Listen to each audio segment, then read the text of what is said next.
Bonjour, nouveau Cinemonth, ça fait assez longtemps quand même. Aujourd'hui on va parler du mois de mai et de juin.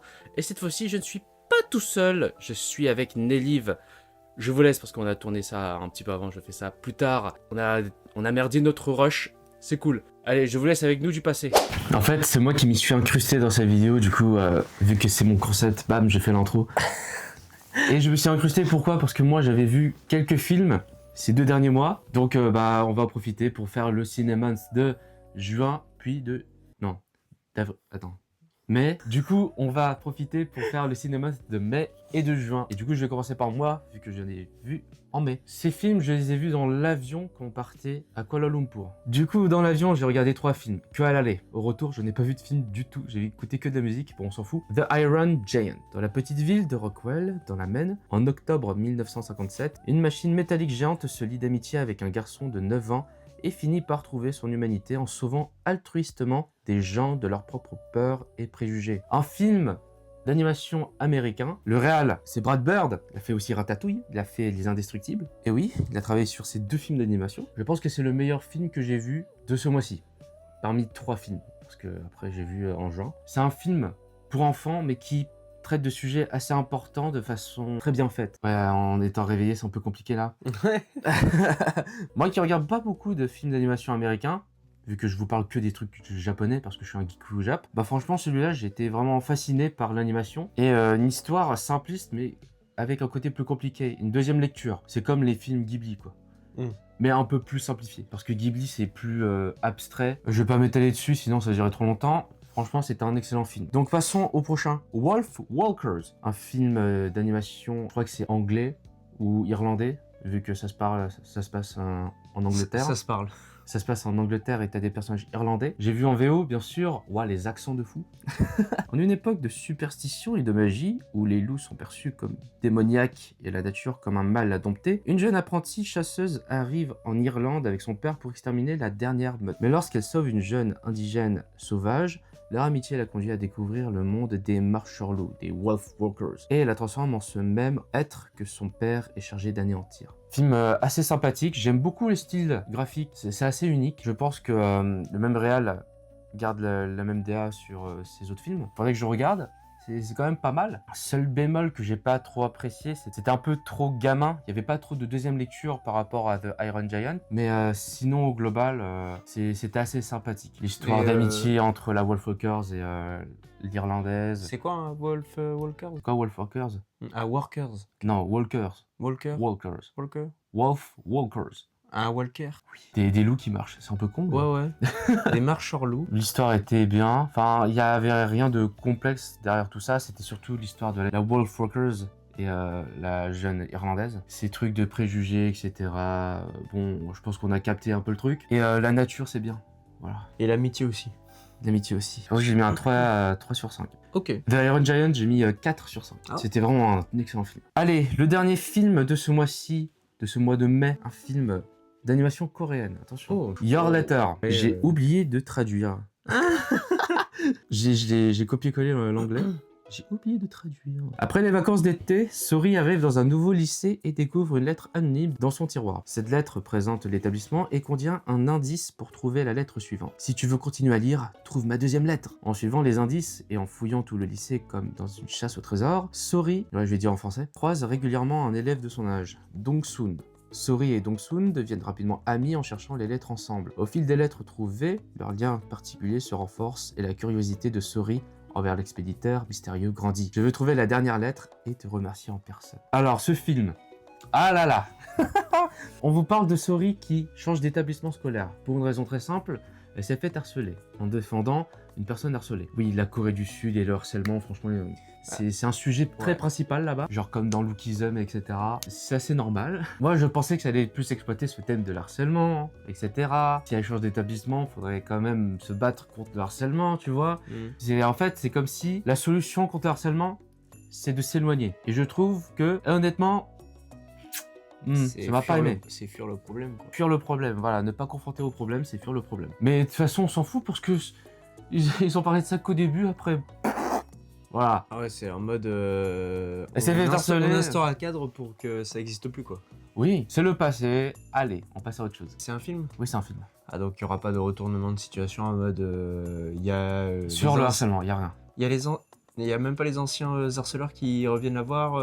Non, c'est juste, il y a un autre con qui est dans l'établissement, quoi. En fait, c'est vraiment. Tu t'éloignes du problème pour. Le problème initial. Peut-être qu'ils vont revoir d'autres harceleurs, Ouais, etc. c'est- Non, il n'y avait pas. Elle vient de sortir quand même d'un trauma. Donc, pour moi. Ouais, mais c'est- comment elle s'est guérie de son trauma? Bah, sur un autre truc, c'est-à-dire la lettre qu'elle a trouvée sur Bah son ouais, bureau. mais je trouve que c'est. Je sais pas, il y a un problème d'exploitation. Je trouve que ça gâche un peu ce côté. Elle a subi quand même des choses importantes, faut souligner ça. Et le fait qu'on oublie ça pour faire une chasse au trésor, c'est un peu moyen.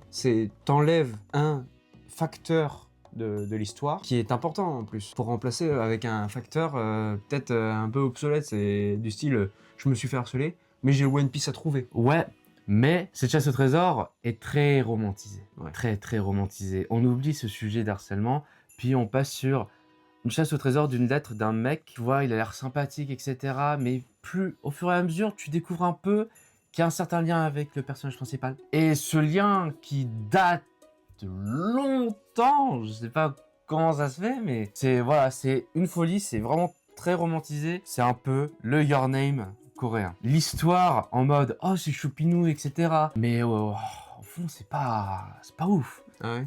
Voire c'est pire que Your Name. À ce point. Ah ouais, j'ai vraiment pas aimé. Je pense que les gens vont vraiment se faire avoir par le côté graphique qui est très clean. Mais après, vraiment, l'histoire est...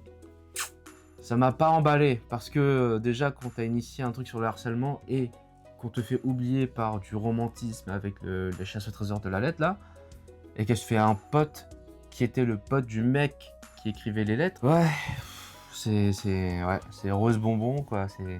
Il n'y a rien d'intéressant. Après, moi, la comparaison avec Your Name, c'est vraiment moins bien. Je pense que j'ai été très sévère avec le film. Pourquoi? Parce que j'ai mis 1 étoile. Ah ouais. J'ai pas aimé. Vraiment ouais, pas aimé. putain. Ah, ouais, c'est dur. Oui, je sais. Ah, c'est dur comme note. On passe au mois de juin. Et au mois de juin, j'ai vu qu'un film. Alors, je vais m'expliquer. Canicule. Je regarde souvent avec mon PC. Je meurs de chaud avec le PC. Moi, je suis allé au cinéma. C'est la meilleure excuse pour aller dans une salle climatisée. Alors, je suis parti aussi au cinéma, mais une fois. Et j'avais une raison parce que j'ai regardé un film de malade. C'est Jim Quinn, par le studio d'animation qui fait aussi les Cassos. Et là, franchement, dès le synopsis, ça donne très envie. Une plume, ce qui est marqué.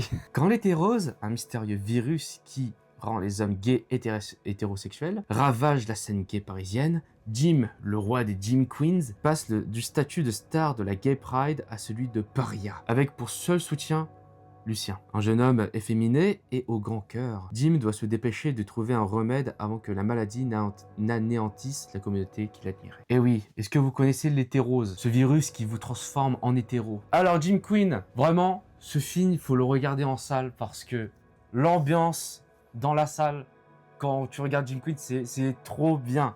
Tout le monde se marre, t'as tout type de communauté là-dedans, à part les wokistes, je sais pas. Mais vraiment... Non, ça parle d'homosexualité, donc je pense pas que les wokistes s'énerveraient contre ça. non, les anti-woke, pardon. Ah oui. Et ce film, je pense que c'est l'un des meilleurs films autres que japonais que j'ai vraiment bien apprécié. Vraiment que j'ai adoré. Pas au même statut que The Iron Giant où j'étais plus admiratif. Là, vraiment, on se passe un très bon moment. Tu t'attends pas à avoir à ça devant un film d'animation? Oh oui. Attention, film d'animation, c'est pas pour les enfants. Oui. Parce qu'il y a des moments, faut pas vraiment montrer ça à des enfants. le- Ça prend de la coque, ça baise, ça montre une énorme tub. Voilà.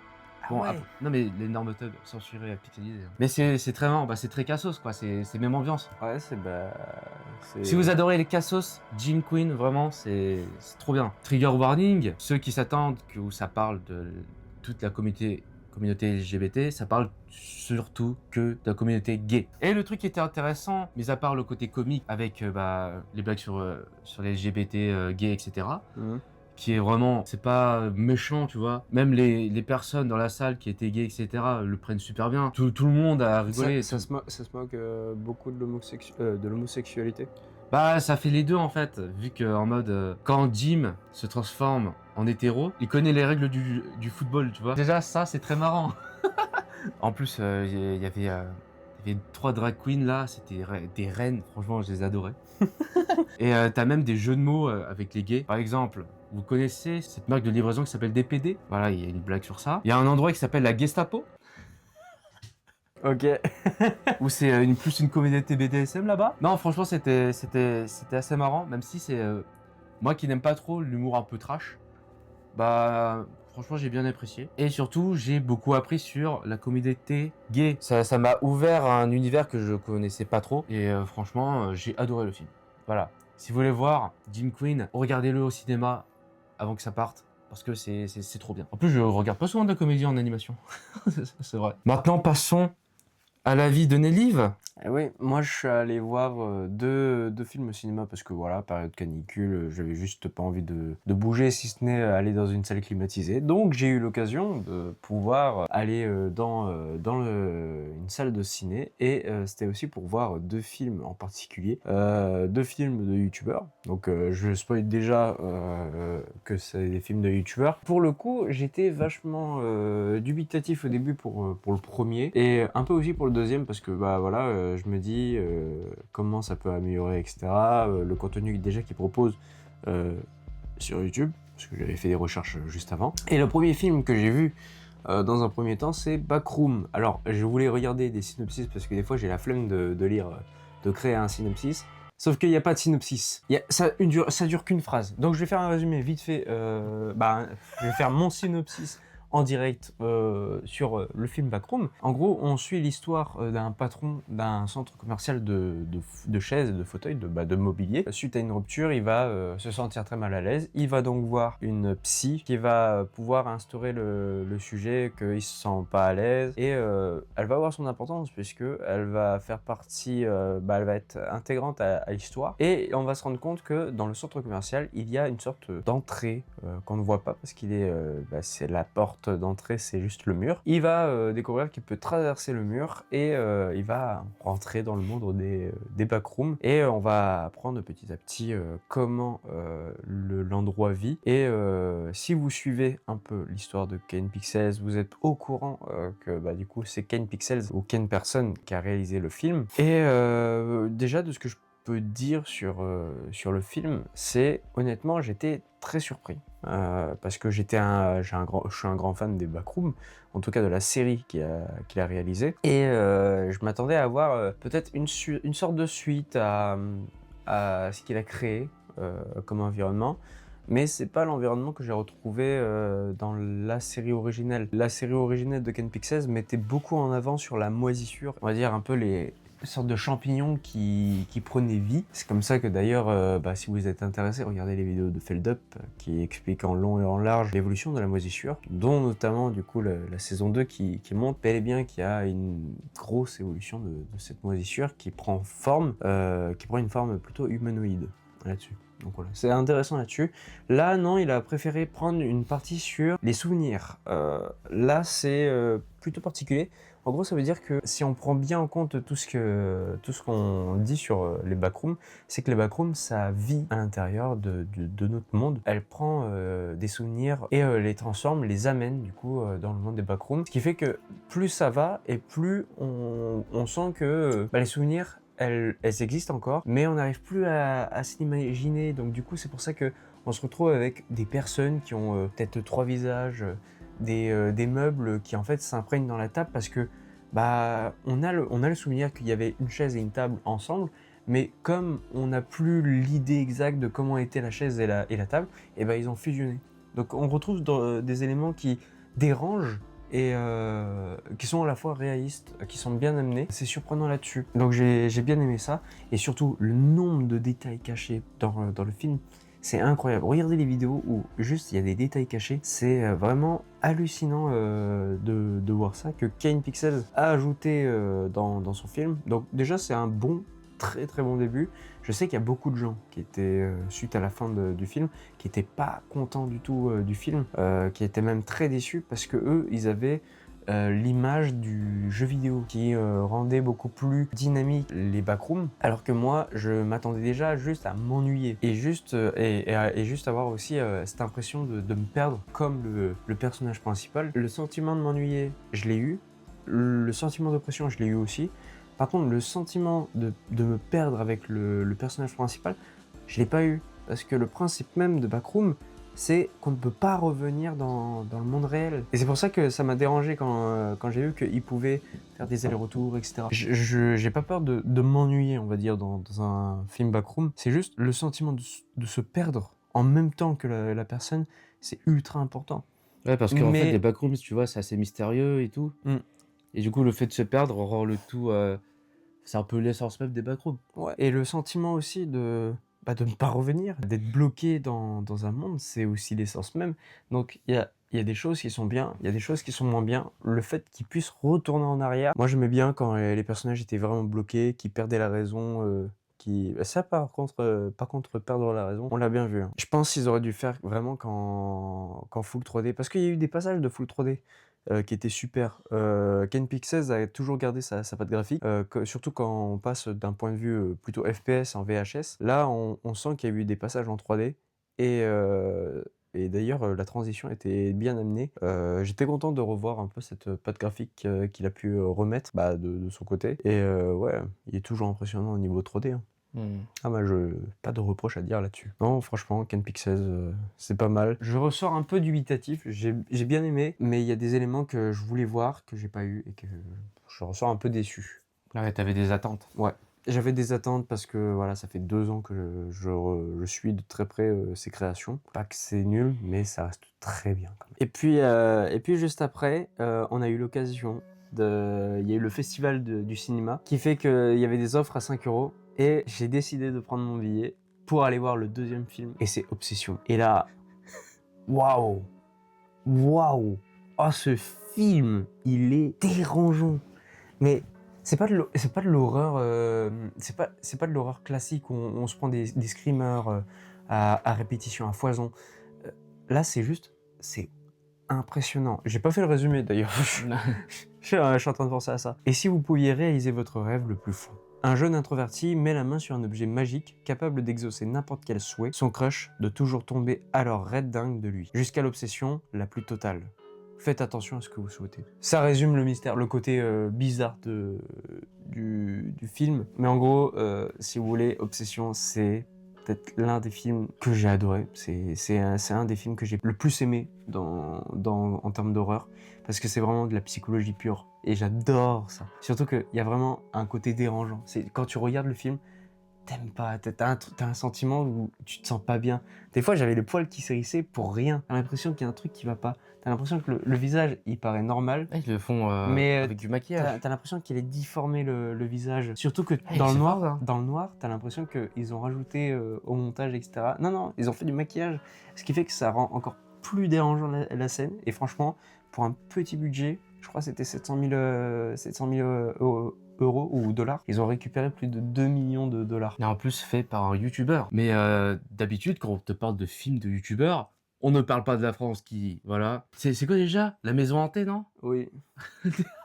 Ou Inoxtag avec son documentaire. Non, il a juste diffusé une fois, je crois. Après, c'est tout. Oui. C'est pas vraiment une sortie au cinéma, mais voilà. Quand on te parle de films de youtubeurs, c'est quelque chose de très amateur. Alors que là, je pense qu'Obsession, déjà, ça me donne très envie. C'est plus un malaise, un mal-être sur un comportement. Le truc le plus dérangeant, c'est tu sais pas qui est vraiment le méchant. Il y a pas de méchant. Il y a pas vraiment de méchant. Il y a pas vraiment de. Alors si. Une fois après à tête reposée, on sait qui est le fautif de l'histoire. Il y a un problème et le problème est empiré de plus en plus. Et c'est vraiment trop bien parce que tu te rends compte que derrière ça, tu sens qu'il y a une sorte de possession qui est prise à cause du souhait, mais que derrière, t'as la meuf qui est possédée, qui d'un coup, elle revient à elle-même. Mais sinon, ouais, le film, c'est quelque chose d'incroyable. Je suis vraiment unanime là-dessus. Ça m'a vraiment surpris. Ça choque énormément. Il y a une scène en particulier qui a fait très peur à la communauté. C'est pour ça que d'ailleurs, la communauté qui est très engagée sur ce film est vraiment très sympa et très impressionnante là-dessus. On sent que derrière, voilà, il y a une grande fanbase qui est content du film et qui veulent voir la suite du film. Après, est-ce que le thème sera respecté? Parce qu'on a quand même le thème du V-Word qui est mis en avant. Voilà, le consentement, tout ça, c'est vraiment ce que veut montrer l'auteur. Merci d'avoir regardé ce Cinemons. J'en ai marre. Mais j'aime pas les outros. Oui. En tout cas, merci beaucoup d'avoir regardé cette vidéo. Voilà, je fais l'autre à sa place parce que lui, il a la flemme. N'hésitez pas à vous abonner, à liker la vidéo si ça vous a plu. Et si vous voulez discuter dans les commentaires, n'hésitez pas à dire, sans spoiler évidemment. Mais en tout cas, n'hésitez pas voilà, à faire ça si vous avez aimé le contenu. En tout cas, merci à tous d'avoir regardé cette vidéo. C'était Nelly Et Macrage. pour le Cinemans. Ciao. Bye bye.